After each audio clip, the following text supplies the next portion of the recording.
ഇന്നത്തെ ഏറ്റവും വലിയ വാർത്ത എന്ന് പറയുന്നത് നമ്മുടെ സിംജിത മുസ്തഫ അറസ്റ്റിലായിരിക്കുന്നു എന്നുള്ള വാർത്ത തന്നെയാണ്. നമുക്കറിയാം, സമൂഹത്തിൽ ഏറെ കോലളക്കം സൃഷ്ടിച്ച ഒരു കേസാണ്. നമ്മുടെ ദീപക് എന്ന് പറയുന്ന ഒരു ചെറുപ്പക്കാരനെ വെച്ചുകൊണ്ട് കണ്ടന്റ് ക്രിയേറ്റ് ചെയ്ത് സോഷ്യൽ മീഡിയയിലൂടെ പ്രചരിപ്പിക്കുകയും അങ്ങനെ ലൈക്കും ഷെയറും നേടുവാൻ വേണ്ടി ഇത്തരത്തിൽ ഉള്ളതും ഇല്ലാത്തതൊക്കെ പറഞ്ഞ് ആർക്ക് കണ്ടു കഴിഞ്ഞാലും ദീപക് എന്ന് പറയുന്ന ചെറുപ്പക്കാരൻ്റെ ഭാഗത്ത് ഒരു തെറ്റുമില്ലെന്ന് നിസ്സംശയം പറയാൻ പറ്റുന്ന ഒരു വീഡിയോ എടുക്കുകയും പ്രചരിപ്പിക്കുകയും ചെയ്തുകൊണ്ട് അദ്ദേഹത്തിൻ്റെ ജീവൻ കളയുന്നതിലേക്ക് എത്തിച്ച ഒരു വലിയ കേസ് സമൂഹത്തിലെ മതമുള്ളവനും മതമില്ലാത്തവനും ജാതി മതഭേദമന്യേ ഏവരും ഈ സ്ത്രീ അറസ്റ്റ് ചെയ്യപ്പെടണമെന്നും സ്ത്രീക്ക് തക്കതായ ശിക്ഷ ലഭിക്കണമെന്നും നിസ്സംശയം പറഞ്ഞ ഒരു കേസിന് ഇപ്പോൾ അറസ്റ്റ് നടന്നിരിക്കുന്നു എന്നുള്ളത് തന്നെയാണ് ഇന്നത്തെ ഏറ്റവും വലിയ വാർത്ത. കുറച്ച് സമയങ്ങൾക്ക് മുമ്പ് ഈ സിംജിത മുസ്തഫ എന്ന് പറയുന്ന ഈ യുവതി കുടുംബ വീട്ടിൽ നിന്നും, വടകരയിലെ കുടുംബ വീട്ടിൽ നിന്നും അറസ്റ്റിലായിരിക്കുന്നു. അങ്ങനെ കോടതിയിൽ ഹാജരാക്കി 14 ദിവസത്തേക്ക് റിമാൻഡ് ചെയ്തു മഞ്ചേരി ജയിലിലേക്ക് കൊണ്ടുപോകുമെന്നുള്ള വളരെ പ്രധാനപ്പെട്ട വാർത്തയാണ് അല്പസമയത്തിന് മുമ്പ് വന്നിട്ടുള്ളത് എന്നുള്ളതാണ്. ഈ ഒരു വിഷയം സമൂഹത്തിൽ വളരെ കോലിളക്കം സൃഷ്ടിച്ച ഒരു കേസാണ്. ഈ കേസ് കേട്ടവർ, ഈ വീഡിയോ കണ്ടവരും, അതിനുശേഷം ഈ ദീപക് എന്ന് പറയുന്ന ചെറുപ്പക്കാരൻ മരണമടഞ്ഞതിന് ശേഷം, ആത്മഹത്യ ചെയ്തതിന് ശേഷം ഈ ഒരു കേസ് സമൂഹത്തിൽ കത്തിപ്പടരുകയും ആരും കേട്ടവരും കണ്ടവരും അടക്കം ഈ സ്ത്രീയെ കുറ്റപ്പെടുത്തുകയും ചെയ്യുന്ന ഒരു സാഹചര്യം ഉണ്ടായിരുന്നു.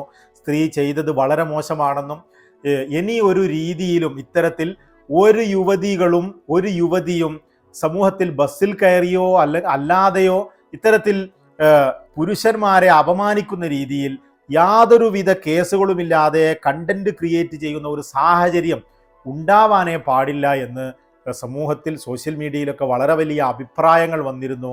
അത്തരത്തിലുള്ള ഒരു കേസ് ഇവൾക്കെതിരെ കേസെടുക്കണമെന്നും ഇവൾ ജയിലിലാകണമെന്നും ഒക്കെ അഭിപ്രായപ്പെട്ട നിരവധി ആളുകൾ സമൂഹത്തിൽ ഉണ്ടായിരുന്നു എന്നുള്ളതാണ്.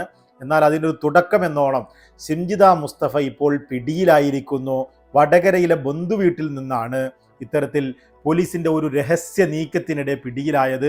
ആദ്യമൊക്കെ ഇവൾ ദുബൈയിലേക്ക് കടന്നു കളഞ്ഞെന്നും പിന്നീട് സംസ്ഥാനം വിട്ടെന്നും ഒളിവിലാണെന്നും ഒക്കെയുള്ള നിരവധി വാർത്തകൾ വന്നിരുന്നുവെങ്കിലും ഇതൊക്കെ പോലീസിൻ്റെ തന്നെ പ്രൊപ്പഗണ്ടയാണ് എന്നാണ് ഇപ്പോൾ തോന്നുന്നത്. കാരണം ഏത് രീതിയിലും അവളെ പിടിക്കപ്പെടാൻ വേണ്ടി ഇത്തരത്തിൽ പോലീസ് വിശ്വസിക്കുന്നു, അവൾ നാട്ടിലില്ല എന്ന് വിശ്വസിക്കുന്നു എന്നൊക്കെ തെറ്റിദ്ധരിപ്പിക്കുവാൻ വേണ്ടി കൂടി അത്തരം പ്രചാരണങ്ങൾ പലപ്പോഴും പോലീസ് തന്നെ പുറത്തുവിടാറുണ്ട് എന്നുള്ളതാണ്. അത്തരത്തിലുള്ള ഒരു തന്ത്രത്തിൻ്റെ ഭാഗമായി മാത്രമായിരുന്നു പ്രചരണങ്ങളൊക്കെയും. പോലീസിൻ്റെ ഒരു രഹസ്യ നീക്കത്തിൽ ഇപ്പോൾ വടകരയിലെ ബന്ധുവീട്ടിൽ നിന്ന് തന്നെ സിംജിതയെ പിടികൂടിയിരിക്കുന്നു. അവൾ ജയിലിലായിരിക്കുന്നു എന്ന് തന്നെ വേണം ഇപ്പോൾ പറയാൻ. ഏതായാലും ഈ ഒരു അവസരത്തിൽ നമുക്കറിയാം, ആ മാതാവിൻ്റെ വേദന എന്ന് പറയുന്നത് വളരെ വലിയ വേദനയാണ്. ഏക മകനാണ്, ആ മകനെയാണ് നഷ്ടപ്പെട്ടിരിക്കുന്നത്. ആ അമ്മയോട് മാധ്യമങ്ങൾ ചോദിക്കുന്ന പ്രതികരണം നമുക്കൊന്ന് കേൾക്കാം. ഇനി ലോകത്തിൽ ഒരച്ഛനമ്മക്ക് വരാൻ പാടില്ല.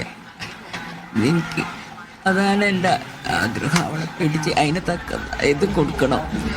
ഇനി ആരും ഇങ്ങനെ അനുഭവിക്കാൻ പാടില്ല. അത്ര വേദന അനുഭവിച്ചിട്ടാണ് ഞാൻ നിൽക്കണമെന്ന് 4 ദിവസം എൻ്റെ കുട്ടീൻ്റെ മുഖം ഞാൻ കണ്ടിട്ട്. ആ ഒരു കുട്ടിയാണ് എനിക്കുള്ളത്. ഒന്നും ഒരു പാവം കുട്ടിയാണ്. ഒരാളോട് ഒരു ചീത്ത തരത്തിൽ എൻ്റെ ഇതുവരെയായിട്ട് പോയിട്ടില്ല. ഇനി പോകില്ലെന്നും എനിക്കറിയാം. എല്ലാവരും എന്നെ അറിയണവരും ഞാൻ തളിയമ്പലത്തിലെ മെമ്പറാണ്, വെടിയും മെമ്പറാണ്. എല്ലാവർക്കും അറിയാം എൻ്റെ മോന്. ഞാൻ അവിടെ പോയി അവനെ വിളിക്കാൻ വരിക. അവിടെയുള്ള ആൾക്കാർ ഇതപ്പോൾ പോയതും കൂടി തളിയമ്പലത്തിലെ ആൾക്കാർ അവരൊക്കെ ഷോക്കായി പോയി കേട്ടു. എൻ്റെ കുട്ടിക്ക് അങ്ങനത്തെ ഒരു ചീത്ത സ്വഭാവമേ ഇല്ല. അമ്മനെയും അച്ഛനെ എന്താ വിട്ടു. എൻ്റെ മോനെ സഹിക്കാൻ പറ്റാതെ അതിനെ കൊണ്ട് പോയതാണ്. അല്ലാതെ അമ്മനെ അച്ഛനിട്ട് എൻ്റെ മോൻ പോവില്ല. എനിക്കറിയാം. അപ്പോൾ അതാണ്, കണ്ടവരും കേട്ടവരും ഏവരും അറിയാവുന്നവരും സുഹൃത്തുക്കളും അമ്മയും അച്ഛനും എല്ലാവരും നിസ്സംശയം പറയുന്നു, ആ പയ്യൻ ഒരു പാപമായിരുന്നു. അവൻ ഇത്തരത്തിൽ ഒരു തെറ്റും ചെയ്യാത്ത ഒരു കുട്ടിയായിരുന്നു. അത് ആ വീഡിയോ തന്നെ അത് കാണുന്ന ഏവർക്കും മനസ്സിലാവുന്ന ഒരു കാര്യമാണ്. ആ ചെറുപ്പക്കാരൻ ആ വീഡിയോയിൽ ഒരു തെറ്റും ചെയ്യുന്നില്ല എന്നുള്ളത് വളരെ കൃത്യമാണ്. അത്തരത്തിലുള്ള ഒരു ചെറുപ്പക്കാരൻ്റെ ജീവൻ വെച്ചുകൊണ്ടുള്ള വീഡിയോ കണ്ടന്റ് ക്രിയേഷൻ ഇതോടുകൂടി അസ്തമിക്കണമെന്ന് സമൂഹത്തിൻ്റെ നാനാ ദിക്കുകളിൽ നിന്ന് അഭിപ്രായം പടർന്നതായിരുന്നു. നമുക്കറിയാം, കഴിഞ്ഞ വെള്ളിയാഴ്ചയാണെന്ന് തോന്നുന്നു, തൻ്റെ ജോലി ആവശ്യാർത്ഥം കണ്ണൂർ ജില്ലയിലെ പയ്യന്നൂരിലേക്ക് പോകുവാൻ വേണ്ടി ബസ്സിൽ കയറി യാത്ര ചെയ്യുമ്പോഴായിരുന്നു ഇത്തരത്തിലൊരു അനുഭവം ദീപക് എന്ന് പറയുന്ന ഈ ചെറുപ്പക്കാരനെ തേടിയെത്തിയത്. ആ ബസ്സിൽ സഹയാത്രികയായിരുന്ന ഒരു യുവതി അദ്ദേഹത്തിൻ്റെ വീഡിയോ അദ്ദേഹം പോലും അറിയാതെ എടുക്കുകയും എന്നിട്ട് സോഷ്യൽ മീഡിയയിലൂടെ എന്നെ ലൈംഗിക ചുഴയോടുകൂടെ സ്പർശിച്ചു എന്ന് പറഞ്ഞുകൊണ്ട് പ്രചരിപ്പിക്കുകയുമായിരുന്നു. അത് കണ്ട ദീപകിന് മനം നൊന്തുകൊണ്ട് തൻ്റെ സുഹൃത്തുക്കളും തൻ്റെ സഹപ്രവർത്തകരും തൻ്റെ ജോലിയിൽ തൻ്റെ ബോസും അതുപോലെ തന്നെ മാതാപിതാക്കളും മറ്റുമൊക്കെ ഇത് കണ്ട് എന്തു കരുതും എന്ന് ചിന്തിച്ച ദീപക് ആത്മഹത്യക്ക് ഒരുങ്ങിയത്, അങ്ങനെ ജീവൻ ഒടുക്കിക്കളഞ്ഞത്. ഇവിടെ നാം മനസ്സിലാക്കേണ്ടത്, ഇത്തരത്തിലുള്ള ഏതെങ്കിലും ഒരു യുവതിയോ ആരെങ്കിലുമൊക്കെ എന്തെങ്കിലുമൊക്കെ പ്രചരിപ്പിക്കുമ്പോഴേക്ക് അവസാനിപ്പിക്കാനുള്ളതല്ല നമ്മുടെ ജീവിതം എന്ന് പറയുന്നത്. ജീവിതം അവസാനിപ്പിച്ചതുകൊണ്ട് ഇത്തരത്തിലുള്ള ഒരു പ്രശ്നത്തിനും സൊല്യൂഷൻ കാണുകയില്ല, അതൊരു പരിഹാരമേ അല്ല എന്ന് നമ്മൾ ഏവരും മനസ്സിലാക്കണം. അത്തരത്തിലൊരു ജീവൻ പോയ ഒരു കേസാണ് ഈ ഒരു ദീപകിൻ്റെ കേസിൽ ഇപ്പോൾ ഉണ്ടായിരിക്കുന്നത്. ഈ ഒരു സ്ത്രീ, ഈ യുവതി, ഈ വീഡിയോ പ്രചരിപ്പിച്ച യുവതി ഇപ്പോൾ അറസ്റ്റിലായിരിക്കുന്നു എന്നുള്ള വളരെ പ്രധാനപ്പെട്ട വാർത്ത തന്നെയാണ് ഇന്നത്തെ ഏറ്റവും വലിയ ന്യൂസ് എന്ന് പറയുന്നത്. യുവതി ജയിലിലായിരിക്കുന്നു. ഇനി ഏതായാലും 14 ദിവസത്തേക്ക് റിമാൻഡ് ചെയ്തു. ഭാവിയിൽ ഈ കേസിൻ്റെ മുന്നോട്ടുള്ള വിവരങ്ങൾ എത്തരത്തിലായിരിക്കുമെന്ന് നമുക്ക് കണ്ടറിയുക തന്നെ വേണം. തൽക്കാലം വീണ്ടും കാണാം.